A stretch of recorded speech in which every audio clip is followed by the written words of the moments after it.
So, welcome everyone. This is the mock interview series, and this is about information security. We are going to cover top 20 interview questions for information security domain. Okay. With me, I have Jamin Pathak. He will be the interviewer, and I'll be the candidate. So, before we go ahead, make sure you subscribe the channel. And if you want to get understanding about cybersecurity career roadmap, every Saturday I run a free webinar. You can join the free webinar and register yourself. The link is in the description. Let's get started with our interview. Hi Jamin, how are you? I'm good, Ramesh. How are you? I'm good. I'm good. Thank you so much, Jamin. Yeah. So, Rajneesh, my first question is, what exactly is CIA triad? So CI triad is made up of confidentiality, integrity, and availability. So confidentiality is about ensuring that there's no unauthorized access to the data in the organization. Both these three parameters are act like a goal, a maturity for any organization. This is useful for them to create any risk assessment or decide which security solutions to be finalized. Okay, so they ensure the confidentiality ensures that there shouldn't be any unauthorized changes in the network. So only authorized people can access the data. Okay. So for this there are multiple solution placed like SSL encryption, HTTPS based traffic encryption. This all and digital certificate. This all ensures the confidentiality has been achieved. Then we have integrity, which says that there shouldn't be any unauthorized changes in the network. Okay, so if data is sent from A to B, A to Z, maybe, so it shouldn't be modified in between. So that's all about integrity. And availability is making sure our data is available all time. So this is where we make sure that nobody should really modify our data in between. So uh, there are different kind of attack that might impact the availability, like DDoS attack, denial of service attack, or ransomware related attack, where our data get encrypted and becomes unavailable for the user. So the solution is to have maybe backup antivirus solution. So this can be used for achieving maximum availability. So yeah, this is CI tried. Yeah. Okay. So, Rajneesh, the next question is, what is the difference between symmetric and asymmetric encryption? Well, asymmetric key is an encryption method in which the same key, a single key, will be used for both encryption and decryption of the data. It's fast because there is no need to have a complicated mechanism. Multiple keys are not involved; just single key is involved, so it's faster. It's used when we have a bulk data to be encrypted. Uh, so that becomes very helpful. Asymmetric key, on the other hand, is very powerful, in which the sender and receiver, while sending the data, will have to use a pair of key, a public key and a private key. It works just like our maybe email account, like our email ID and a password. We can share our email ID to anyone to send us our data with the secure method, but we never share our password, right? Because that will be used to access our data. Similar to that, in the pair of key, public key will be shared with others, but private key is meant to be kept private. So we use the private key to decrypt the data, and we use the public key to perform the encryption. So that's the difference between symmetric and asymmetric key. Yeah, encryption. Yeah. Okay. Yeah. So, uh, next question is, what is firewall and how does it work? So firewall is basically a network security solution. It's a very bare minimum solution. Almost every organizations are having it. It's the baseline security solution, I would say. So it's a network security solution that's monitor and control and enforce the security policy. It looks at the incoming and outgoing traffic from our network, and either it will allow or drop the traffic based on predefined security rules by the admin itself. So it will act as a barrier between our internal network and an untrusted external network. So firewall can be a hardware-based firewall, can be software-based firewall. Even our Windows system, have systems are also having firewall as well, but it's of low capacity. It's only for that single machine. But for entire network, we need to have a large hardware-based appliances. So there are multiple vendors. We have Checkpoint, Palo Alto firewall. We have different types of firewall. We have stateful firewall, stateless firewall. Uh, we also have next generation firewall. We have UTM firewall. So yeah, these are different firewalls that we have in the market. Yeah. Okay. Mhm. So next question is, what is the difference between a vulnerability and an exploit? Uh, so basically, what happened is, vulnerability is the weakness in the system design, maybe in the system software or maybe in the human. So vulnerability is like a weakness in the organization or in the security solution or any of the product. Or maybe let's say in the organization we have Windows server, or maybe we have Apache server. It's a software, right? But even a hardware can also have a weakness. If that weakness can be exploited by the attacker, that's a vulnerability, right? So the example could be like insecure protocol or misconfiguration done by the system or security bug on the application. So in fact, Microsoft run the Patch Tuesday, so where, because there are a lot of applications available by Microsoft, Adobe, and we can find their vulnerabilities as well. So even if we go to cvdetails.com or exploitdb.com, we probably see hundreds of vulnerabilities coming in almost every other day. But we can't really fix each one of them. This has to be prioritized by the organization, and this has to be done as a part of their risk assessment. On the other hand, exploit is again a software. It's a piece of software which can be used by the attacker as an additional commands to execute the additional command to get the access to the machine. So exploit can help the attackers to get unauthorized access to perform a ransomware, maybe system encrypting the system, impacting the system, performing the data breaches as well. So yeah, that's the exploit. Yeah. Okay. Uh-huh. Then Rajneesh, what exactly is a three-way handshake? So three-way handshake is basically, I mean, it's altogether a different concept, but three-way handshake is the technique, or it's a TCP three-way handshake. It's used to establish the connection between the client and server, and this includes the three-step process where the client first send the message by keeping the SYN flag set to 1.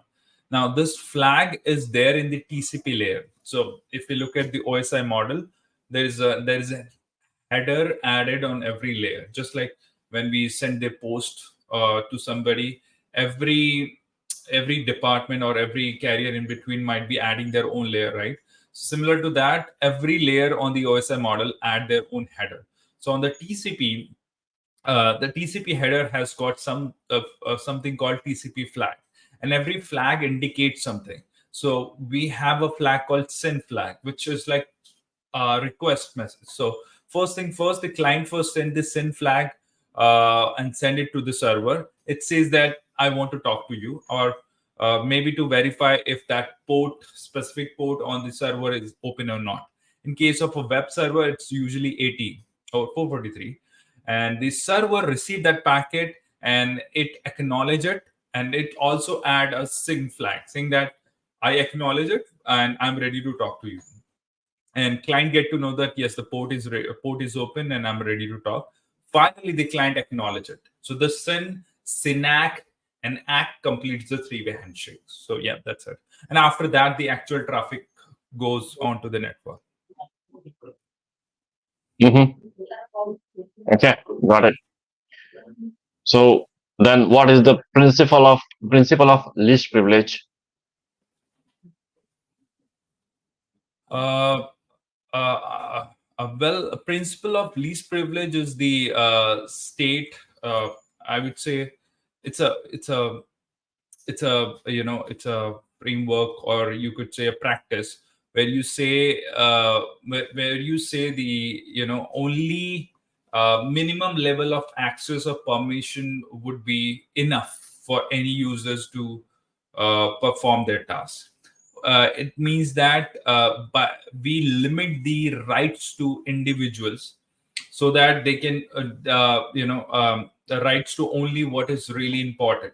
Okay, they should not be given additional access to maybe have an admin access to certain portal. If he is a normal user, he should be given relevant access only. So that's the principle of least privilege. So in that situation, organization can reduce the can reduce the privileges, and this is helpful in avoiding or bringing down the overall impact onto the risk. So implementation of least privileges controls help them to enforce the help them to enforce the principle of separation of duty, and also minimize any unauthorized access to the data, which again improves their confidentiality as well. So this is done on solutions like network access control. This is done on solutions like identity and access management tool, or PAM tools. So IAM tools are like Okta, Cisco Duo. These are very popular. Azure Active Directory. So on those solutions, the access are granted, and we can define who can access what. So we can define only the permission, what is really important, what is really minimum, bare minimum information. So that's the least privilege. Yeah. Okay, got it. Then, what is the difference between penetration testing and vulnerability assessment?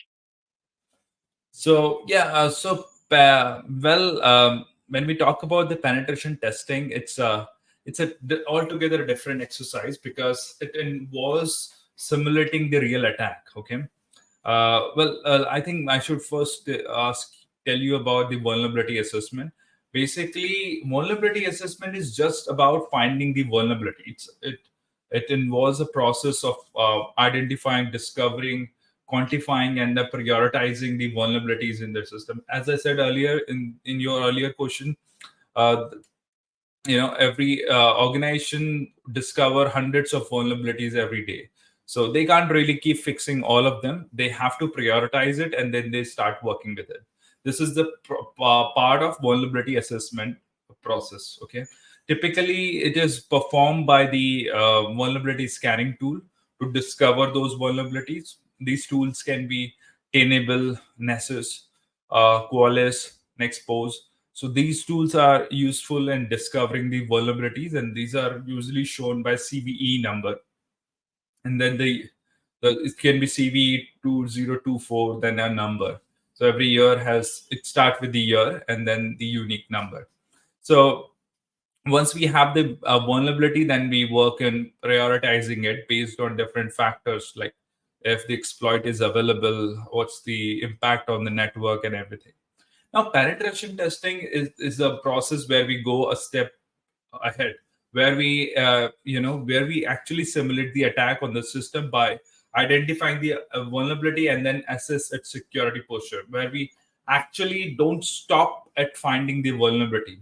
We also try to exploit it to understand if our existing controls are enough to stop them, enough to detect or prevent them or not. So this gives even more better confidence scores to justify if this security control should be implemented, or this security control should be improved or should be replaced, or whatever the mitigation is.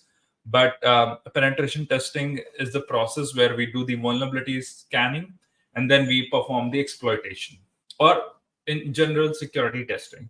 This in for web applications, the penetration testing involve finding the vulnerabilities like SQL injection, cross-site scripting, and then exploiting those vulnerability. Okay, so there are multiple tools available for penetration testing. For web application, we have Burp Suite, OS Zap, for exploiting on any other kind of vulnerability. We can even use Metasploit, which is inbuilt in Kali Linux operating system as well. So yeah. Okay. So, what is social engineering and how it can be prevented?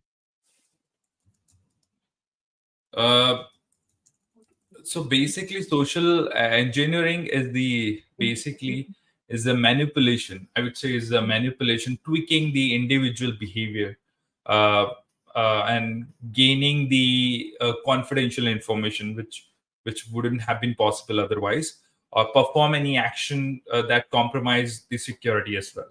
Just like we call someone at the right time, we might be creating a scarcity that we have a discount coupon that might expire in 1 hour, or maybe any other kind of situation where we create even more urgency, saying that something happened in the hospital, you have to rush it right away.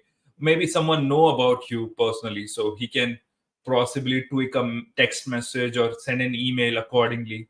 This involves techniques such as pretexting, phishing, baiting, tailgating, multiple such techniques.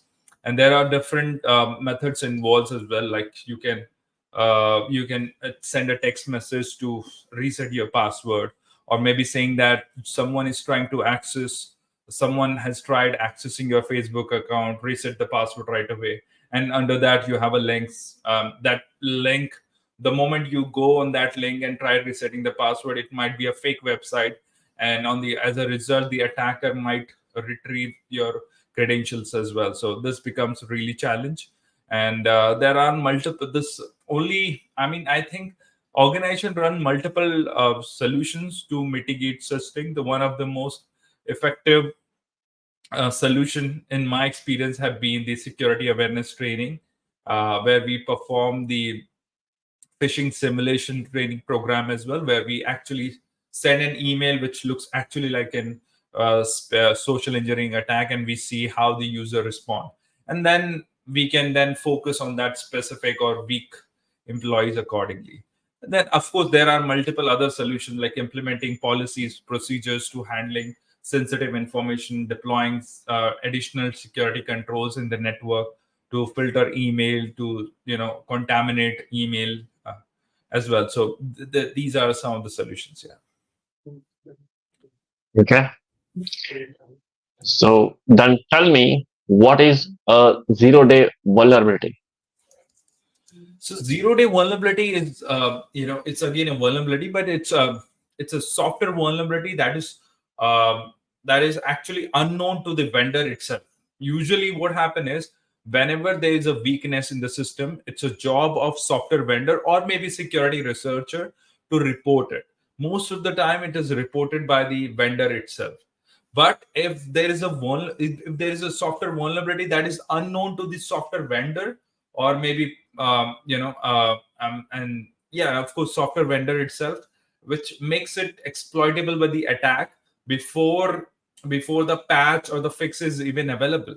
So that becomes a 0-day, because the 0-day is a vulnerability that poses a significant risk, because nobody knows what would be the patch of it, because the attacker can exploit them to launch the targeted attacks, and without any warning itself. So mitigating this strategy involves identifying malicious pattern, only by using prevention techniques like IPS or firewall or antivirus solution won't be enough. To understand this, we'll have to focus on IDS solutions. We'll have to focus on more human-centric approach, where we have to have SOC where people are monitoring every suspicious activity. We have EDR solutions, so making sure we keep updating new security updates, patch them promptly. We have network segmentation, to limit any kind of network impact as well. The benefit of network segmentation is we stop a possible lateral movement. For example, even if one system get compromised, other system might not be compromised as well. So that could be done by using network segmentation, where we know that okay, this is our crown jewel, but this is the server which consists of all my and critical information. So I can keep this server in together different segment in a different VLAN or in a different by you applying different security blocking multiple ports and everything and allowing only relevant ports. So that is network segmentation, and this limits any possible exploit impact by the exploit. So yeah. Mhm. Okay. Then tell me what is the importance of access control in information security? Well, access control, it's basically, again, as you asked a question in the beginning, about CI triad, it plays a very, very important role in confidentiality, because access control ensures that only authorized user can access the server or resources in the network, and it performs a specific action within the system for the users as well. So the major purpose is to prevent any unauthorized access. Once we stop any unauthorized access, data breaches can be stopped, insider threats, possible insider threats can be stopped by enforcing security policies and permissions, right? So we can enforce two-factor authentication. So even if someone knows someone's username and password, he still need to get the two-factor authentication or a one-time password on their mobile phone or maybe on their app. So access control also works on a three important factor, which is authentication, authorization, and logging or accounting. So authentication is authenticating that user by their credential, and authorization is making sure they can only access what they are meant to be. But again, this comes to again the least privilege policy principle that we discussed earlier. And then if we implement a strong access control in the network, we improve our confidentiality score and we protect our sensitive information as well. And this is even very important from regulatory compliance point of view. So yeah. Got it. Then tell me what is the difference between authentication and authorization? Right. So as I just said the recent questions, authentication is a process of verifying the identity of any users or probably any system or anything in the network. Right. It can if you have a right credentials, then it confirms that the user is who they or he claim to be through his username, user ID, email ID, password combination, and biometric or maybe security token. On the other hand, authorization is the process of identifying or determining whether the authenticated user, because authorization start once the user is authenticated.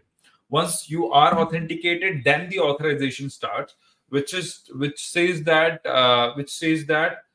whether the authenticated user has the necessary permission to access a specific website or resources or servers or specific actions into the system. So it compares the user's credentials against the access control list and security policy which has been granted.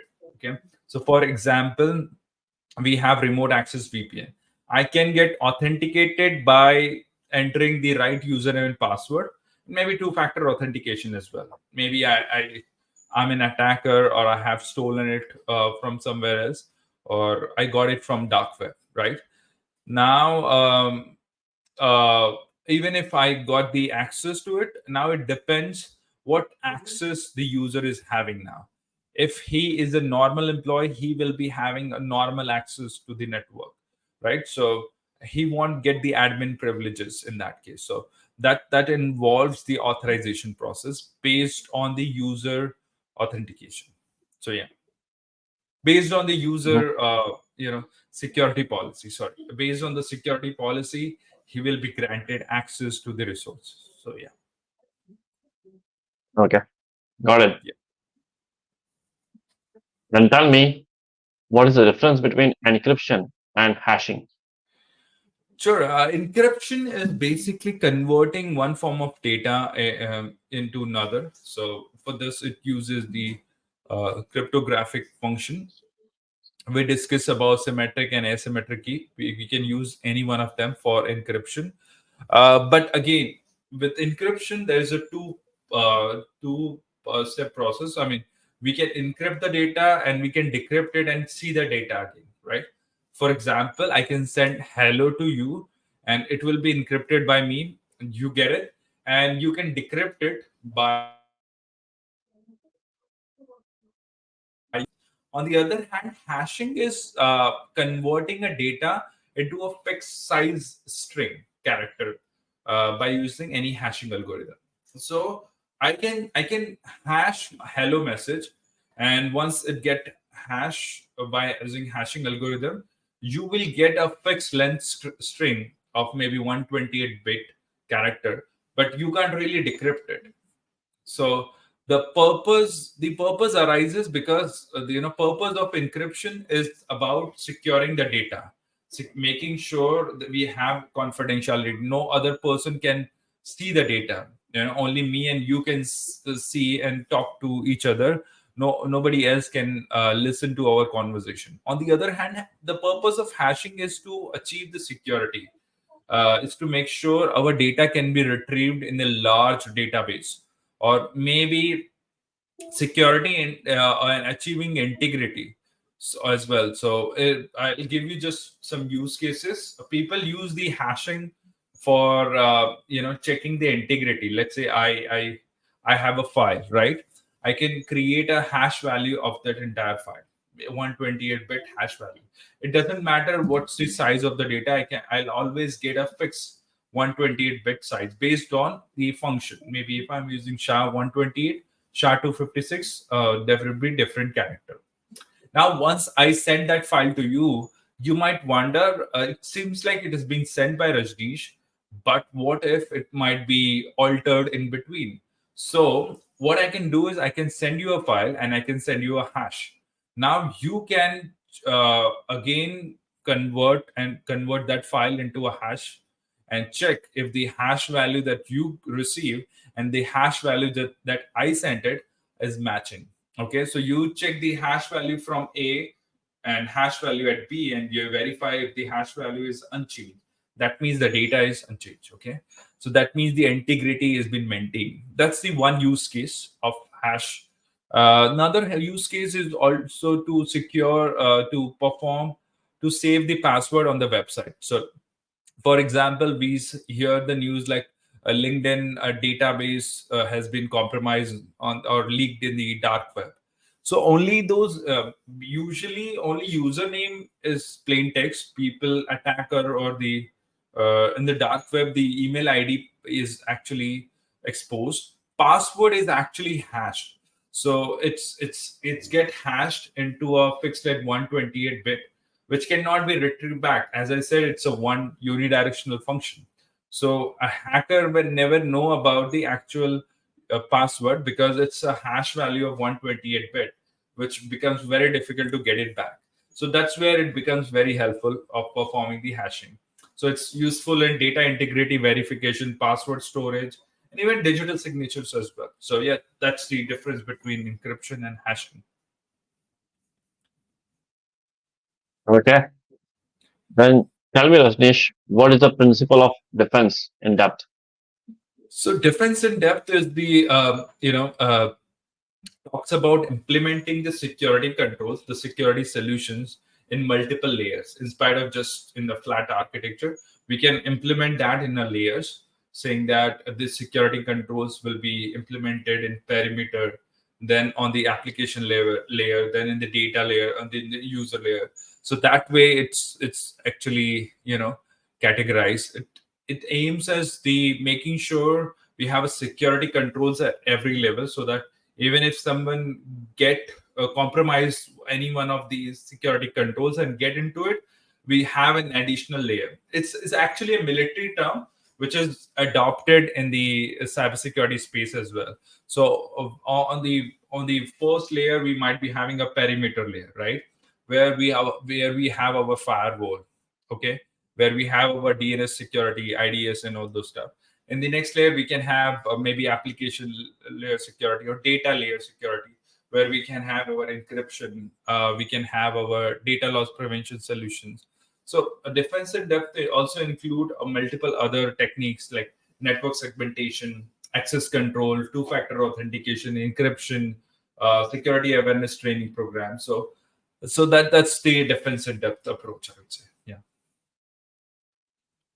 Okay. So tell me, what is the concept of network segmentation and why is it important for security?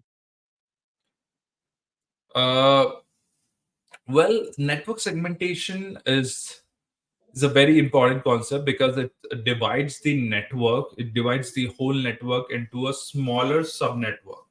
Just like we create VLANs, right? I mean, we create a VLAN so that one network will be in a different LAN, and it would be difficult to discover the host of another VLAN because it's easy to discover all the devices sitting on the single LAN because we can send the broadcast frame, but we can't get the information about the other network by broadcasting because broadcast message never go from one network to another network, right? So network segmentation is that approach where we create multiple small sub network, multiple VLANs, right? For example, where it exactly it's used. Let's consider an use case of PCI DSS compliance, right? This is used. Segmentation is very important there because it says that the access to the card holder data. I mean, any organization who either store, process, or send the credit card information, they have to comply with PCI DSS compliance. Okay. So what is need to be done is, if let's say I have a server, a database which maintains the credit card user information or credit card information, this has to be restricted. So one solution is network segmentation. I can keep this in a VLAN, and a rest of I can probably have only one system in this VLAN or two maybe, which is really important to talk. And I can have rest of the network or rest of the application or web layer in web servers in a different VLAN, and then I can restrict the access to it maybe by using the firewall. Okay, so that's about network segmentation, where we create different sub network which restrict the discoverability, which ensures that there is no lateral movement possible.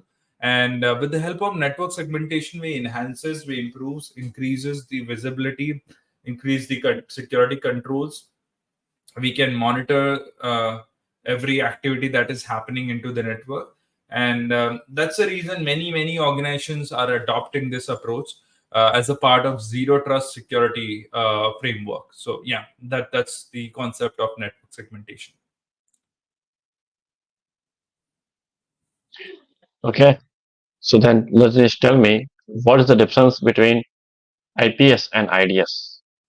Okay, so um, let me first tell you about IDS. And IDS is basically a solution, uh, network security solution, which monitors, detect the intrusion, detect the any malicious behavior or policy violation into the network, and then generate an alert to the admin. Now it's up to admin what action need to be taken. Whereas in case of IPS, the alert will be generated. I mean, it will detect the alert and it will also take an appropriate action. It will prevent the access, it will prevent that detected threat as well. The important question is then, why should we even have IDS? Why shouldn't we directly go for IPS directly? Well, what happened is, in the large network, when we have a lot of traffic going on, we can't, because we can have a lot of false positive. if we let our system to take an action, then it might even impact the business critical application. It might stop those application. It's just a false positive maybe, right? But still, if the IPS find it malicious, or uh, or maybe at least it feel like it's a malicious, it might prevent those access, so it can also impact the business operation.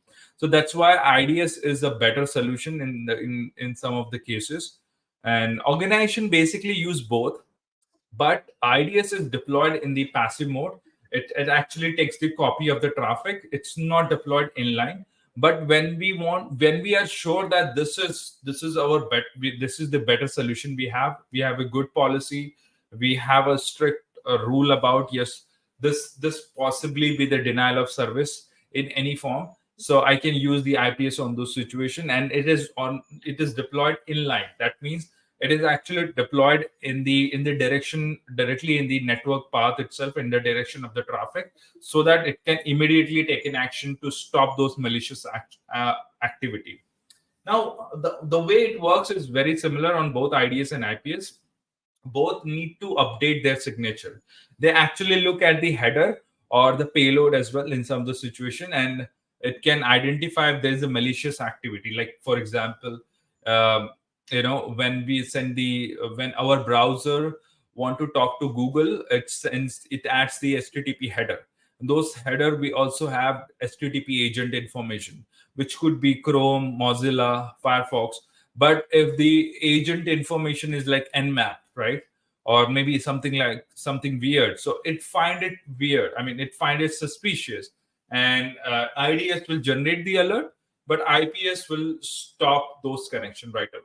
So that's the difference. But IPS is usually deployed in the firewall as well, and we can just activate it by having an additional license. So Checkpoint has an IPS.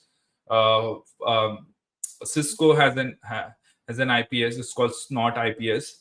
It's currently Snort version 3. Palo Alto also has an IPS solutions. FortiGate is also having an IPS solution. But there are some open source solutions as well. Like we have an IPS solution called there is Snort, there is Suricata as well. Both are network-based IDS solution, which look at the network-based malicious activity. There is the host-based IPS or IDS solution, which looks at the host level, suspicious activity on the registry level, file level, system level, process level, BIOS level as well, which is called OSSEC, or there's one more called Wazoo. Okay, so these are the IPS and IDS solutions. So yeah. Okay. Uh-huh. Then can you explain DDoS attack and how to prevent it? Sure. So DDoS attack is, you know, uh, basically there is a attack called a DOS, which is denial of service attack. In this case, the target server, the victim server, is actually overwhelmed with, lots and lots of fake traffic, such that it cannot really serve the genuine request. And that situation is called denial of service. Okay, where the server is not able to serve a genuine user. So this is denial of service. But when this request comes in from this fake traffic, comes in from global, comes in from global computers, compromised computers, like my mobile phone, which might be compromised and might be used as the attacker army. So, or maybe somebody from Malaysia, or somebody from Philippines, someone CCTV camera got compromised, or maybe the victim might not be knowing it, but that CCTV camera can be used to launch an attack on that target server, and might be sending the fake traffic, right? So this is called distributed denial of service, where the source IP address of the attacker is, or the compromised machine, I would say, is distributed. It's global, and the target is single server, right? So that's called distributed denial of service attack.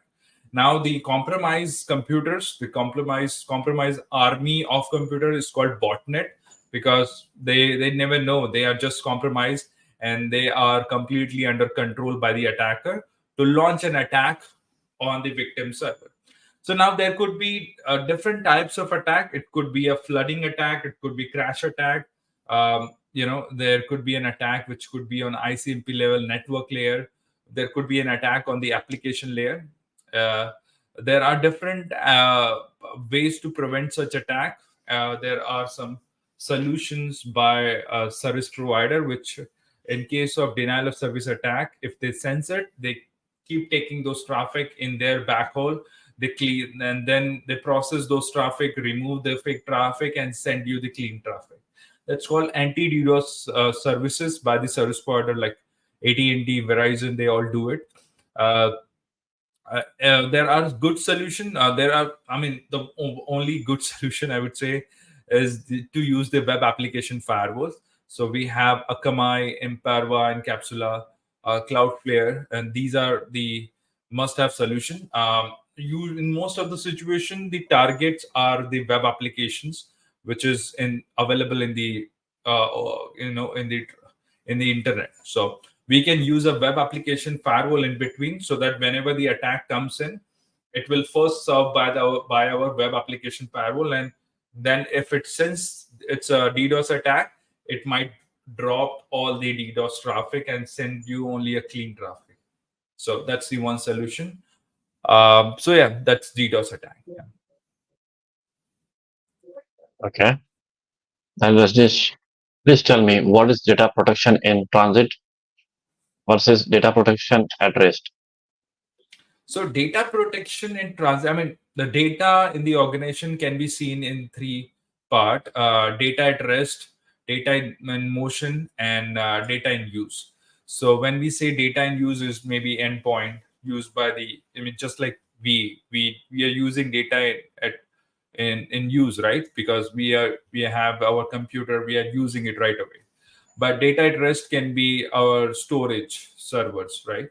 Stored on the database, not being used at a specific moment of a time. But data in transit is like data going on the wire.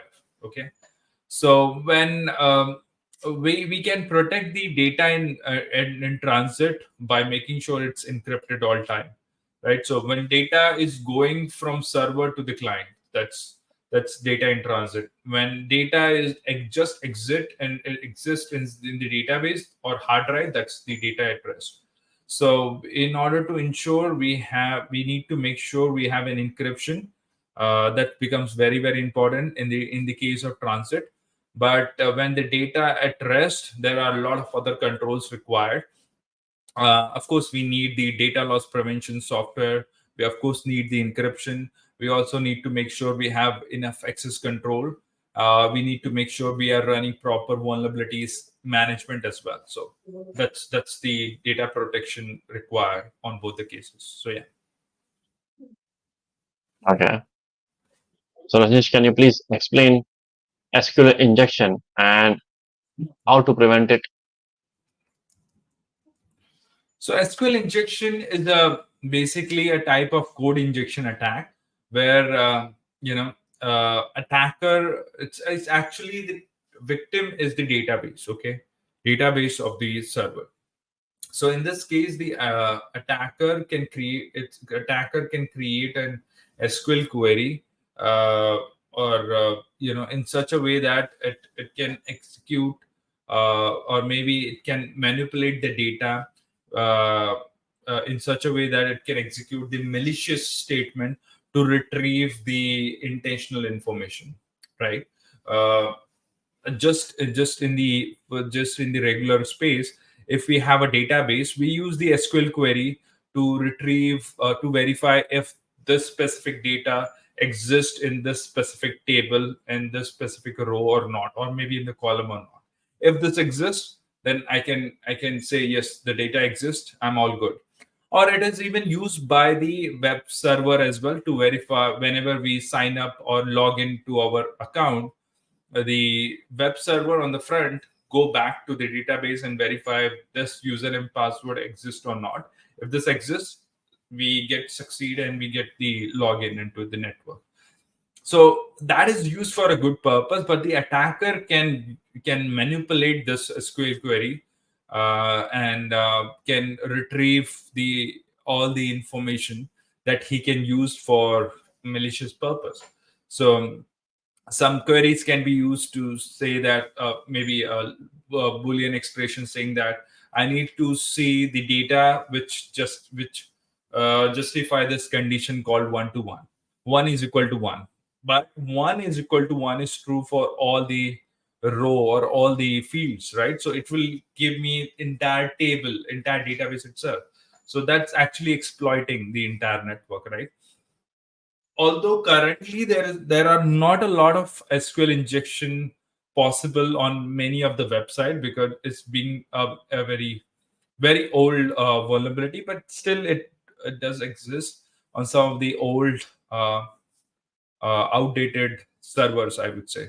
So it can be prevented if you have enough sanitization, input sanitization happening on the server side itself, where you make sure if someone is sending the good request or a bad request. So if you can create a checklist or the list of certain bad requests or SQL injection requests, you can be sure, okay, it's a malicious request, I should really deny this. Or maybe you can, but it's very difficult to prepare a list, whitelist it, right? Because there could be a wide range of possible good requests. So it's better to work on the bad request because that's where you can drop the request directly.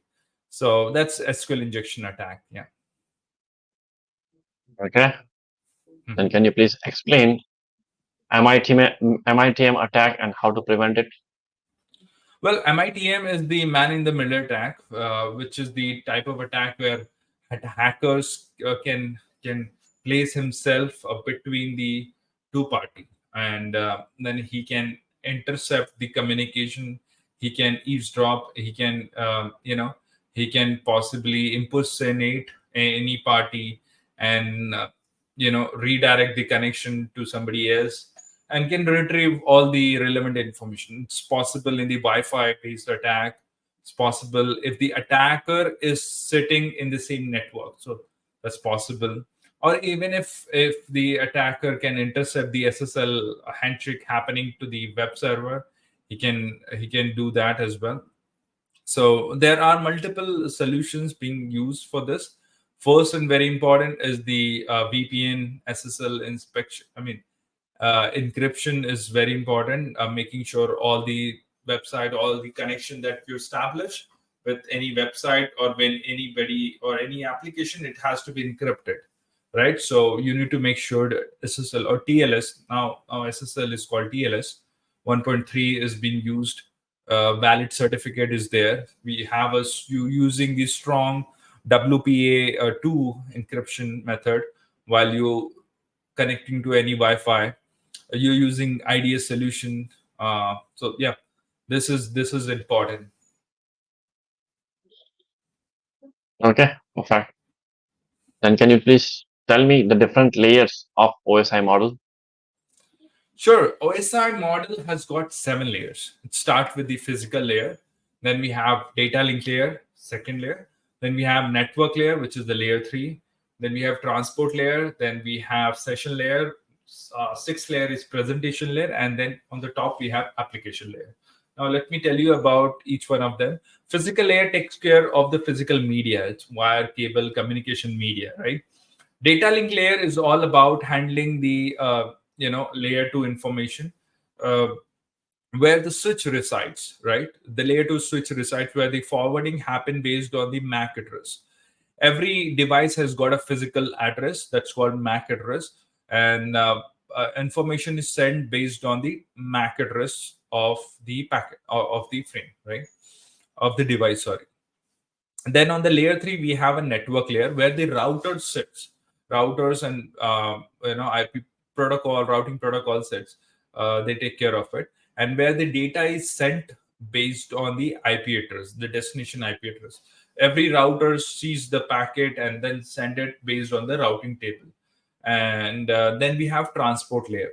Now, transport layer, where the socket to socket communication happen, where the ports are used like TCP and UDP.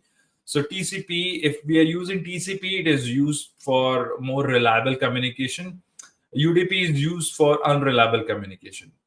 Basically, why it's so? Both are used. Both are used in a different situation.